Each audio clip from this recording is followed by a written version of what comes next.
All right, welcome to Getting to Know UBC. Today, our special guest is Blake Moody. Blake, where are you talking to us from there?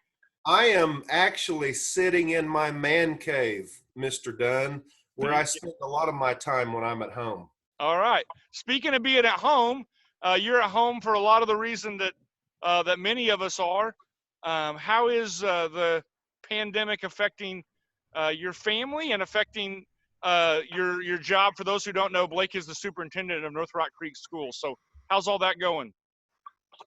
Well, we have 910 students that are on the rolls at North Rock Creek that have been forced to their homes for, of course, their planned spring break, and then 2 weeks past spring break. And the latest thought from the state superintendent is that we will actually be mandated to close for the rest of this school year. So I'll tell you my personal immediate thought when this whole deal started was I was in the camp of disbelief, and I was probably on the extreme of let's not make this a big deal. Right. And now actually I actually woke up this morning and felt a little heartbroken thinking about some kids that are going to miss out on some incredible opportunities they had planned in the spring. For example, one of my teachers is a special ed teacher. Her own child, her adopted daughter, would have been the very first high school graduate, and she's got disabilities. She goes to Butner High School. One of the very first graduate in her family from high school. And the thought is we won't be able to celebrate those kids in a ceremony that way, at least for the indefinite future. So I'm a little heartbroken today. Yeah, sure. It's a new world. It's a new world in so many different ideas. A new world in what it means to protect ourselves. You know, it used to be just stay away from people who are sick, and now it's a different idea. So I understand that. I see that you have a guitar in your hand there. I do. Yeah. How long have you played such an instrument? I started taking guitar lessons when I was a fifth grader in Mrs. Carruthers' class, because Mrs. Carruthers learned that I probably had ADHD before it was an actual diagnosis. And Right. so in order to keep me a little bit calm and my hands occupied, she thought it would be a great idea for me to play a musical instrument, and my dad and mom agreed. And so they sent me over to Gary Turley and Shawnee to take guitar lessons. And I took guitar lessons from the time I was a fifth grader through my senior year, and I started playing in little bands, bluegrass and red dirt country bands. And it is the one thing that I've learned that I have never put down. So, as a matter of fact, my little group played last weekend at a little chicken house in Luther and had a great time. But actually 2 weekends ago. But I love the guitar, and I'm trying to influence. You asked about my family. I have Macy, who is 11, and Brax, who just turned 7 last Saturday, and I'm trying to figure out what musical instrument that they might be interested in playing. Have they shown any immediate interest yet? Macy started playing the flute this year at North Rock Creek as a fifth grader. And Brax, he just likes to throw the football. He's usually out here in the man cave with me. And that's kind of our thing. When we get home from school, he asks, what are we going to grill? And are we going to be able to throw the football? It seems like you're doing something right there. I think it was this past Sunday or maybe Saturday that the country music world, which would not fit in necessarily red dirt or bluegrass that you mentioned, but the country music world lost a legend, perhaps the pop world as well, with his earlier stuff. So you got any Kenny Rogers in that guitar? You know, there probably is some Kenny Rogers, and I won't bore you with like a 5-minute song. But I will tell you to kind of throw you off a little bit, Yeah. Justin, which I like to do with you in Right. particular, is I did love Kenny Rogers' music, and I thought he was a wonderful musician, and I probably had a lot of his records. But I'll tell you, my musical idol, as I turn my camera around, this fella right here, Uh-huh. Robert Earl Keen Jr., the father of Red Dirt music. And by the way, you have another member of your congregation, Courtney Llewellyn, who Sure. just adores Robert Earl Keen. Right, right. Still And very so much alive, however, though, Robert O'Keen. he is very much alive, but if you've seen one of his recent comments, you might not think so. Okay. All right. So am I going to get any Kenny Rogers out of you whatsoever?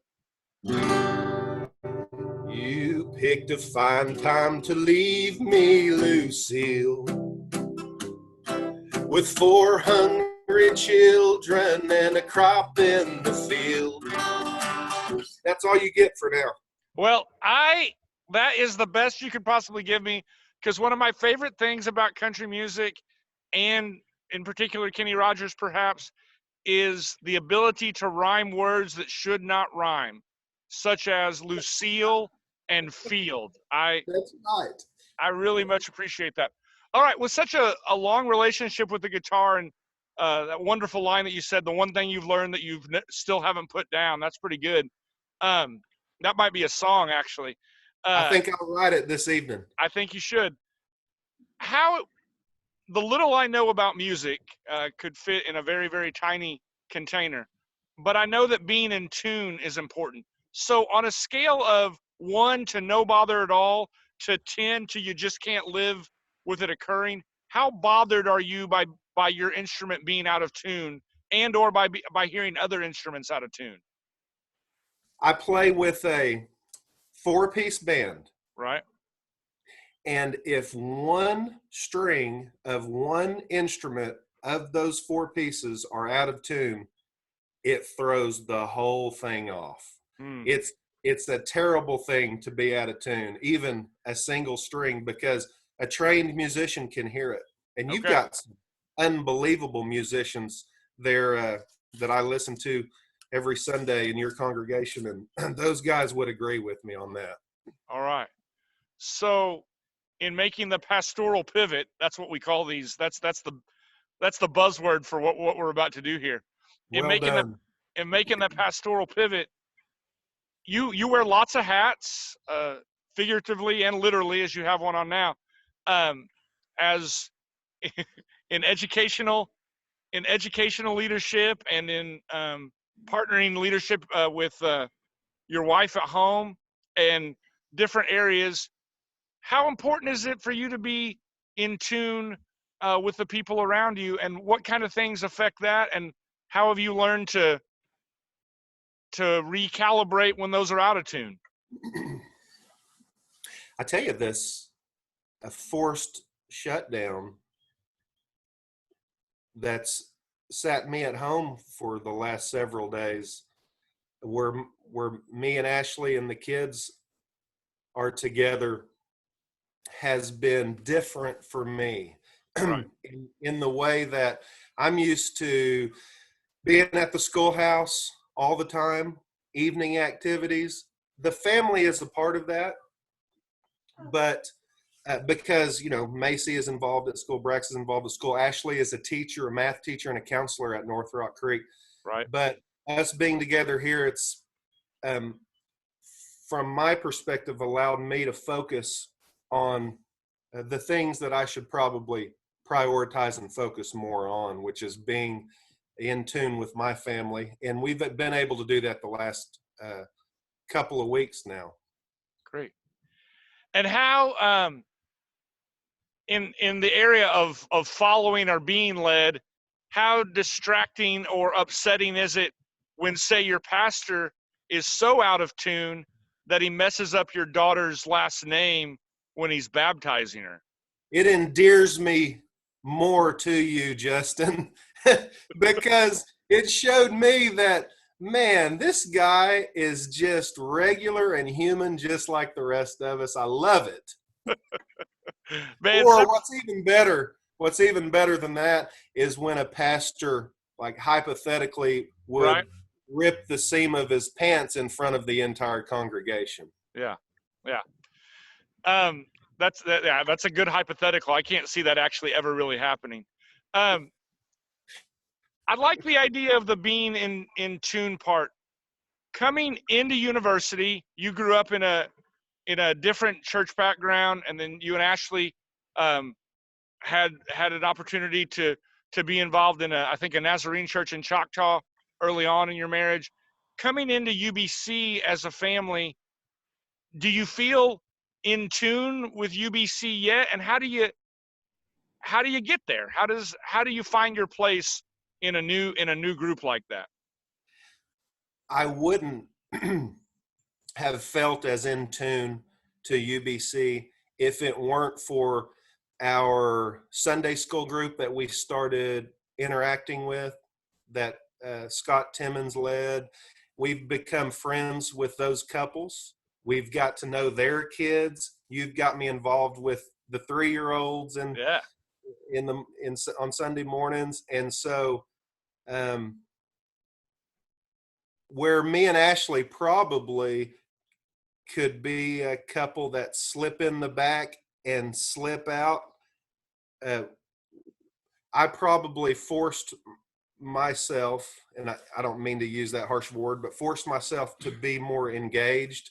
right. Uh, and because of that, I've got to know those people and care about those people, and I think they care about me. So I feel very in tune with UBC. For me, it was because of our Sunday school group. And that's great. That's great. Well, Blake, you and I could talk for hours, and we talked about how some of our conversations, not that they're not fit for public consumption, we don't cross any boundaries but we have a unique, probably, sense of humor that is only really appreciated by two people in the world, that happens to be me and you. And so, man, I appreciate the conversation. Would you do us the pleasure? One of the great things about the Getting to Know UBC podcast, video cast, whatever these are, is that we've gotten to celebrate a lot of firsts. Yesterday was my first Getting to Know UBC at a location outside of the church. So today, could you give us a Getting to Know UBC first and play us a favorite song of yours that you might have played around town with a group in some churches and stuff like that? Could you give us a full length one? I can if you have time. I have time. Absolutely.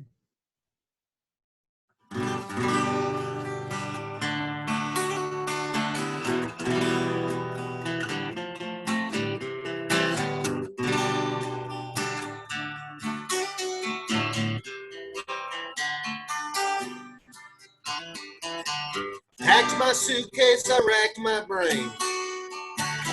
I bought a ticket on the late night train. Took a taxi through the pouring rain. It's 'cause I'm coming home to you. Flew from Boston out to San Jose. Saw my good friends in Monterey Bay. And when they asked me if I'd like to stay, I said, I'm coming home to you.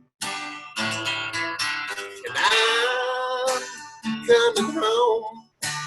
Made up my mind, that's what I'm gonna do.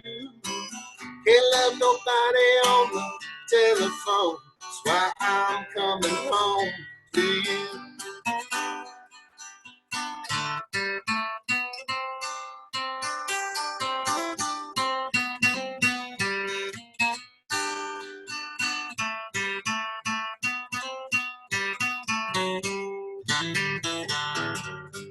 Fresh cut salmon on that barbecue. There was people jamming to the all night blues. Life is good out here in Santa Cruz. It's why I'm coming home to you. I feel much better since I got your card. I read it over and over when the road gets hard. Life's much better in your own backyard. It's why I'm coming home to you. And I'm coming home. Made up my mind, that's what I'm gonna do. Can't love nobody on the telephone. It's why I'm coming home to you. I packed my suitcase, I racked my brain. I bought a ticket on the late night train.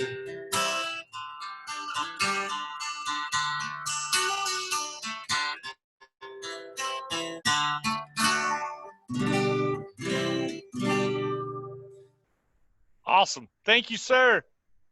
Good to see you. Man, good to see you. And I can't wait till we get back together. And I think that's something that a lot of people in a lot of different ways, especially our UBC family, is looking forward to. I really appreciate it, Blake. Thanks so much. You bet. Thank you